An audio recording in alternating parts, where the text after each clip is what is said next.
মাত্র ১০০ টাকা খরচ করে বানিয়ে ফেললাম সুন্দর একটা জুয়েলারি ট্রে। চলেন দেখি কিভাবে বানালাম।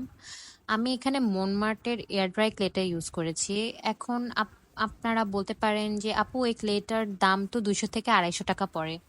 তো আমার এই ক্লেটা আমার ২০০ টাকা পড়েছে।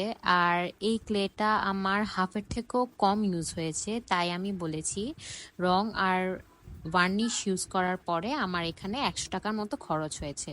পাতাটার ছাপ নেওয়ার পরে আমি এটা যখন কাটছি, আমি একটু পাতার বর্ডারের থেকে বড় করে কাটছি যাতে করে আমি এটাকে ফোল্ড করতে পারি। তো ফোল্ড করার আগে আমি পানি দিয়ে সাইডটা স্মুথ স্মুথ করে নিয়েছি। আর আমি এখানে আমার ডটিং টুল দিয়ে সাইডটাকে একটু গেঁথে নিচ্ছিলাম। আপনারা হাতও ইউজ করতে পারবেন। আর এটাকে ফোল্ড করার সময় একটু সাবধানে করবেন, না হলে ছিঁড়ে যেতে পারে।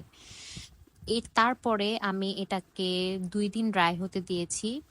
ড্রাই হওয়ার পরে আমি এটাতে এক্রিলিক কালার ইউজ করেছি। আমি এখানে ম্যারিসের এক্রিলিক কালার দিয়েছি। আপনারা যেকোনো এক্রিলিক কালার ইউজ করতে পারেন। অন্য কোনো কালার ইউজ করা নাই বেটার, কারণ অন্য কালার পানি লাগলে উঠে যেতে পারে, এক্রিলিক কালার উঠবে না।